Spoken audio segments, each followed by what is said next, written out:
कहानी की शुरुआत में मुख्य किरदार सेज अपने सहेली वेनेसा के साथ बहुत तेज रफ्तार में गाड़ी चला रही होती है और वेनेसा डर के मारे चिल्ला रही होती है। तभी एक पुलिस कार उनका पीछा करने लगती है, जिसके बाद सेज गाड़ी किनारे लगा लेती है। पुलिस अधिकारी से बचने के लिए सेज उनके साथ फ्लर्ट करने की कोशिश करती है और उन्हें गोल लाते पीने चलने का ऑफर भी देती है। लेकिन जब पुलिस वाला उसे गाड़ी से बाहर निकलने को कहता है तो सेज समझ जाती है कि उसकी तरकीब काम नहीं आई। इसके बाद वह अचानक गाड़ी की रफ्तार बढ़ाकर वहां से भाग निकलती है। इसके बाद सेज अपने अतीत की कहानी बताती है कि कैसे उसकी जिंदगी पूरी तरह खराब हो गई। वह न्यूयॉर्क के एक छोटे से अपार्टमेंट में अपनी सुंदर मदर और अपने जुड़वा बहन जोई के साथ रहती थी। उनके पिता उनकी मां का दिल तोड़कर उन्हें छोड़ गए थे। उनकी मां एक रिसोर्ट में रिसेप्शनिस्ट का काम करती थीं और अक्सर नए लोगों को डेट करती थीं, जिसके बाद हर बार उनका दिल टूट जाता था।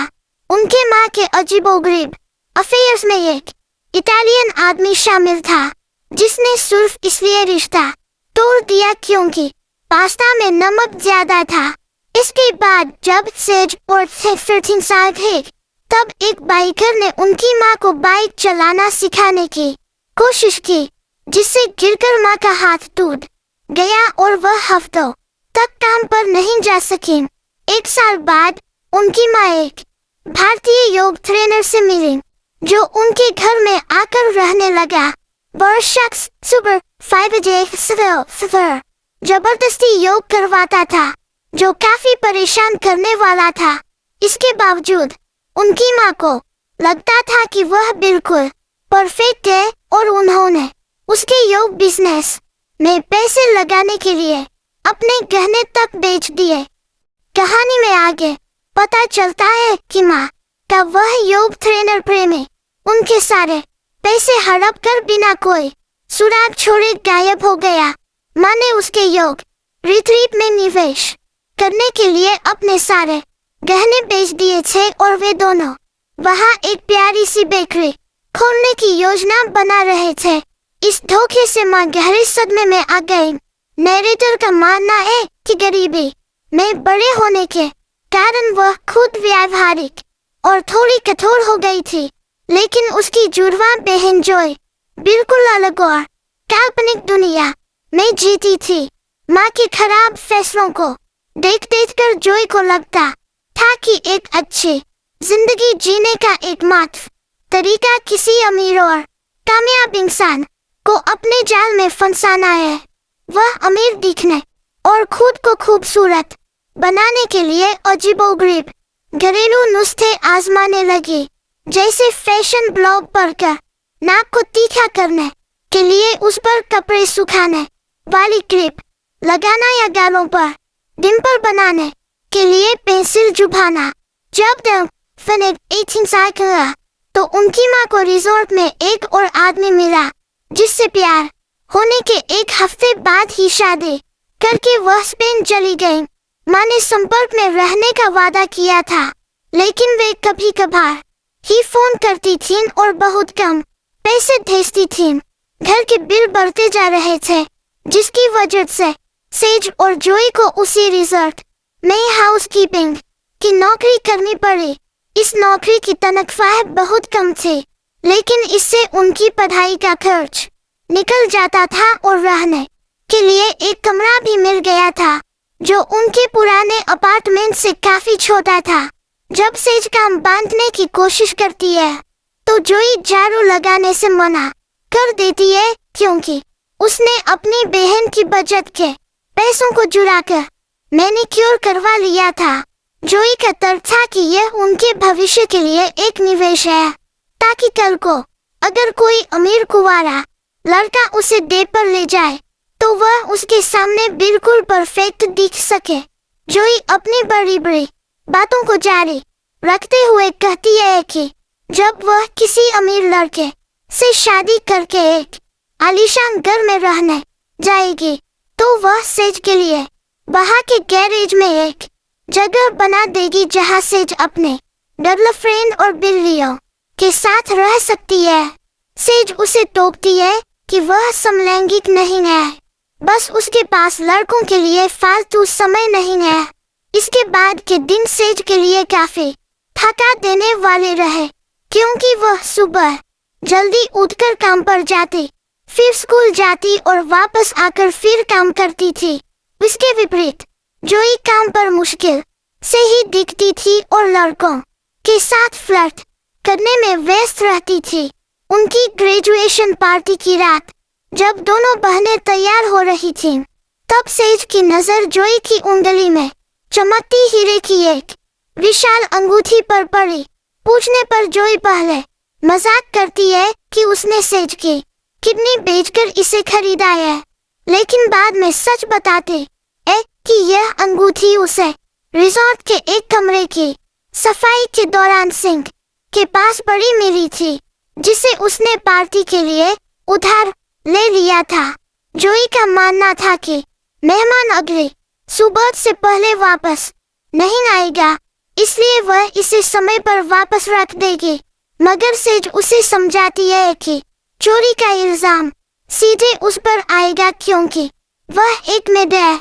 यह सुनकर जोई डर जाती है कि पुलिस उसे जेल में डाल देगी और कोई भी अमीर लड़का किसी पूर्व अपराधी से शादी नहीं करेगा। अपनी बहन की मुसीबत भांपकर सेज रिसेप्शन से चेक करती है और पता लगाती है कि मेहमान अभी भी बाहर है। वह अंगूठी वापस रखने के लिए मास्टर चाबी लेकर दबे पाव हॉल की तरफ जाती है। जैसे ही वह कमरे का दरवाजा खोलने वाली होती है, उसकी नजर एक बेहद हैंडसम लड़के पर पड़ती है, जिसने टक्सीडो पहना हुआ था और जो आत्मविश्वास से भरा हुआ दिख रहा था। सेज को लगता है कि वह कोई महत्वपूर्ण मेहमान है, लेकिन वह लड़का सीधे सेज के पास आकर रुकता है और कहता है, मुझे उम्मीद थी कि तुम समय पर तैयार मिलोगी। हैरान सेज जब पूछती है कि क्या वह उससे बात कर रहा है, तो लड़का जवाब देता है कि यहाँ कोई और नहीं है और अपना परिचय कार्टर के रूप में देते हुए कहता है कि हमारे पिता ने हमारे लिए यह डेट तय की है। कार्टर सेज को वेनेसा समझ लेता है और बताता है कि उनके पिताओं ने यह ब्लाइंड डेट तय की है। कार्टर कहता है कि वेनेसा सोशल मीडिया पर नहीं है और कमरे का नंबर 709 के में वेनेसा होनी चाहिए। पकड़े जाने के डर से घबराकर सेज झूठ बोल देते है कि वह ही वेनेसा है। इसके बाद कार्टर उसे अपनी शोफर चालित रेस्तरां में टेबल पर रखे कांडों फूड्स की संख्या और अजीब मेनू को देखकर सेज उलझन में पड़ जाती है, इसलिए वह कार्टर को ही खुडर करने देती है। बातचीत के दौरान कार्टर बताता है कि वह अंतिम बैठकों, पार्टियों और साक्षात्कारों रेस्तरां से बिना कुछ कहे निकलने के बाद सेज कैब लेकर वापस रिजॉर्ट आ जाती है। वह कैमरों से बचते हुए दबे पाव अंगूठी लौटाने के लिए वेनेसा के कमरे में घुसती है, लेकिन तभी असली वेनेसा अचानक उस पर नहपत पड़ती है और उसे जमीन पर गिरा देती है। सेज के सब कुछ सच बताने पर वेनेसा सुरक्षा कर्मियों को बुलाने के बजाय जोर से हंसने लगती है, क्योंकि सेज ने उस पर ब्लाइंड डेट से बचाकर बड़ा उपकार किया था। वेनेसा बताती है कि वह फ्रांस में अपने बॉयफ्रेंड जॉन पियरे के साथ पूरी जिंदगी बिता चुकी है, लेकिन उसके पिता जबरदस्ती उसकी शादी कार्टर से कराना चाहते हैं, वरना वह उसे अपनी संपत्ति से बेदखल कर देंगे। डॉट से थक चुका है, जहां उससे उसकी डाइट और गर्लफ्रेंड्स के बारे में बेतुके सवाल पूछे जाते हैं। कार्टर की ये बातें सुनकर सेज सीधे तौर पर उससे असहमत होती है और उसे पाखंडी कहती है। वह उसे रेस्तरां के वेटर का उदाहरण देती है जो अपना किराया चुकाने के लिए दिन रात कड़ी मेहनत करता है और फिर भी मुस्कुराता है, क्योंकि कार्टर सेज को ही वेनेसा समझ रहा था और उसे दोबारा मिलने का मैसेज भी भेज चुका था। इसलिए वेनेसा ने सेज के सामने सौदा रखा कि वह उसकी जगह कार्टर को डेट करे और उसे अपनी जिंदगी से दूर भगाए। मना करने पर वेनेसा उसकी बहन को जेल भिजवाने और नौकरी छीनने की धमकी देती है, लेकिन साथ ही इस काम के बदले उसे $5 मिलियन देने का वादा करती है। सेज इस बात पर राजी हो जाती है, पर एक अमीर और ताकतवर इंसान को धोखा देने को लेकर वह काफी घबराई हुई थी। वह अपनी शिकायतें जुगलखोर जोई से छिपाकर रखती है। अगली सुबह वेनेसा उसे जल्दी जगाकर बताती है कि कार्टर उसे एक डर्बी मैच में ले जाने के लिए आ रहा है। कार्टर के मन में अपने प्रति नफरत पैदा करने और खुद को पूरी तरह से अनडेटेबल दिखाने के लिए वेनेसा सेज को मैरी पॉपिंस की कजिन जैसी एक अजीबोगरीब पोशाक पहना देती है। वेनेसा सेज को समझाती है कि उसे कार्टर की जिंदगी का सबसे बुरा दिन बनाना है, ताकि कार्टर उसके पिता को फोन करके उसे एक मॉन्स्टर कहे। सेज अजीब पोशाक पहनकर होटल के गेट पर कार्टर से मिलती है, लेकिन कार्टर उसकी पोशाक पर कुछ खराब बोलने के बजाय मुस्कुराते हुए उसकी तारीफ करता है। वह पिछली रात की करवाहट के लिए माफी मांगता है। कार में पूरे रास्ते कार्टर उससे बात करने की कोशिश करता है, लेकिन सेज फोन पर व्यस्त होने का नाटक करती है। डर्बी स्टैंड पर पहुंचकर सेज अपनी योजना शुरू करती है और कार्टर से पीने के लिए कुछ मांगती है। कार्टर भीड़ से गुजरकर सोडा लेकर आता है, तो सेज चिल्लाती है कि इसमें बर्फ नहीं है। कार्टर दोबारा दौड़कर बर्फ वाला सोडा लाता है, तो सेज नखरे दिखाते हुए कहती है कि यह डाइट सोडा नहीं है और इससे उसका पेट फूल जाता है। कार्टर चिढ़कर फिर से भीड़ में जाता है और जब तक वह लौटता है रेस खत्म हो चुकी होती है। सेज को थोड़ा पछतावा होता है, लेकिन वह इसे वेटर को परेशान करने वाले कार्टर के लिए एक सबक मानती है। वह कार्टर से पूछती है कि क्या वह रेस छूटने की वजह से उससे नफरत करता है, लेकिन कार्टर कहता है कि यह बकवास है और वह उससे दोबारा मिलना पसंद करेगा। कार्टर उसके करीब आता है, जिससे सेज की सांसें थम जाती है। उसे लगता है कि वह उसे किस करने वाला है, लेकिन कार्टर सिर्फ कार का दरवाजा खोलकर ड्राइवर से उसे रिजॉर्ट छोड़ने को कहता है और उसे प्रिंसेस कहकर अगली सुबह फिर मिलने का वादा करता है।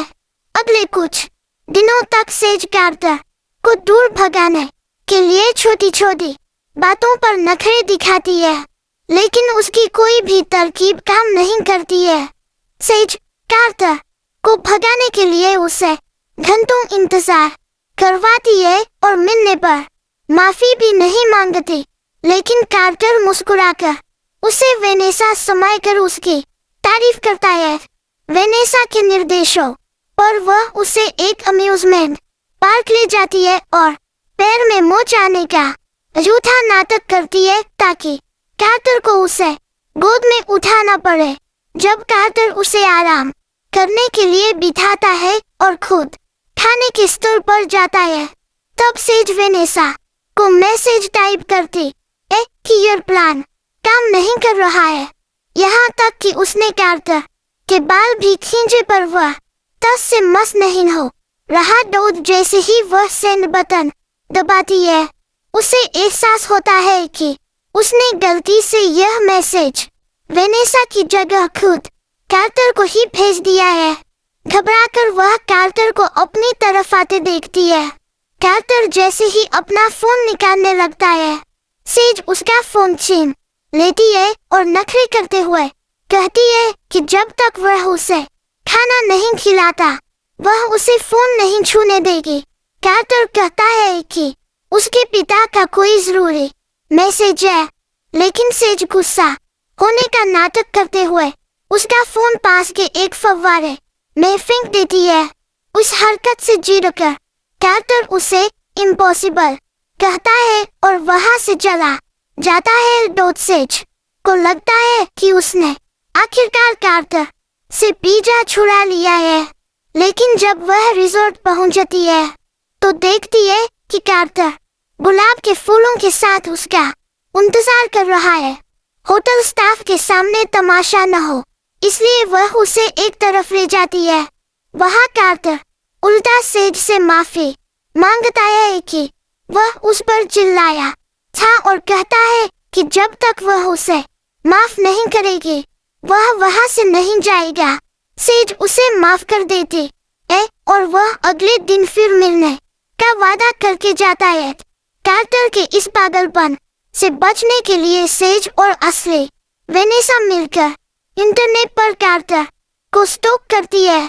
उन्हें कार्टर के एक इंस्टाग्राम पोस्ट से पता चलता है कि उसे पानी से बेहद नफरत है। इस कमजोरी का फायदा उठाने के लिए सेज अगले दिन कार्टर के सामने मिलकर स्कूबा डाइविंग करने का आइडिया रखती है, जिसे सुनकर कार्टर हैरान रह जाता है। सेज कार्टर को स्कूबा डाइविंग के लिए मनाती है और इसे बेहद रोमांटिक बताती है, लेकिन कार्टर डरकर उसके बजाय अपने स्विमिंग पूल में हाथ पकड़ने का प्रस्ताव रखता है। जब सेज उसे डरपोक कहकर उकसाती है तो कार्टर अनिच्छा से समुद्र में जाने के लिए तैयार हो जाता है। अगले दिन जब वे पानी में होते हैं तो कार्टर घबराने लगता है। उसी बीच नाव अचानक आगे की तरफ झटका खाती है और वे दोनों पानी में गिर जाते हैं। सेज को एहसास होता है कि कार्टर तैर नहीं पा रहा है और वह डूबने लगा है, जिसके बाद सेज उसे खींचकर वापस नाव पर लाती है। कार्टर बेहोश हो जाता है और जब सेज उसे सीपीआर देकर माउथ टू माउथ सांस देने वाली होती है तभी कार्टर अपनी आंखें खोल लेता है और खांसते हुए पानी बाहर निकालता है। होश में आते ही कार्टर मजाक करता है कि क्या वह उसे किस करने वाली थी। वह बताता है कि उसे तैरना आता है, लेकिन समुद्र के बीच में होने के कारण वह घबरा गया था। मुख्य किनारे पर लौटने के बाद वे एक प्यारे से डाइनर में जाकर बर्गर ऑर्डर करते हैं। वहां कार्टर ज्यूक बॉक्स पर गाने बजाता है। जब सेज अपना पसंदीदा गाना चलाती है तो कार्टर भावुक हो जाता है और बताता है कि यह गाना उसे उसकी माँ की याद दिलाता है, जो उसका हौसला बढ़ाने के लिए इसे गुनगुनाती थी। कार्टर स्वीकार करता है कि वह अपनी माँ को बहुत याद करता है, जिस पर सेज भी कहती है कि वह भी अपनी माँ को याद करती है। कार्टर सेज को अपने करीब खींचता है और संगीत की धुन पर थिरकने लगता है। सेज को महसूस होता है कि कार्टर के इस बिगड़े हुए अमीर रूप के पीछे एक ऐसा मासूम लड़का है जो अपनी माँ को याद करता है और जिसे बस बात करने के लिए किसी की जरूरत है।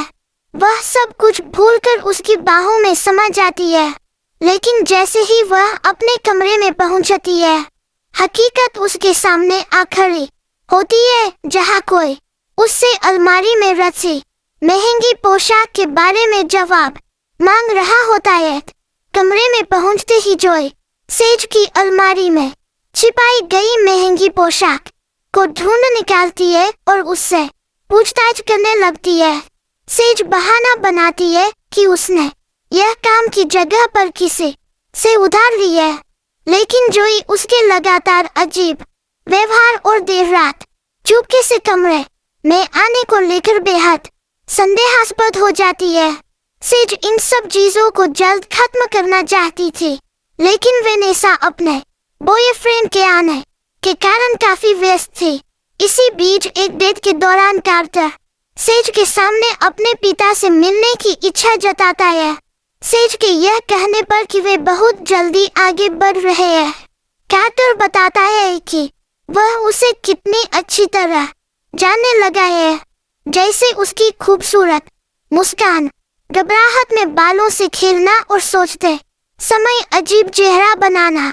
इसके बाद कैटर भावनात्मक रूप से अपनी माँ का कीमती हार सेज के गले में पहना देता है।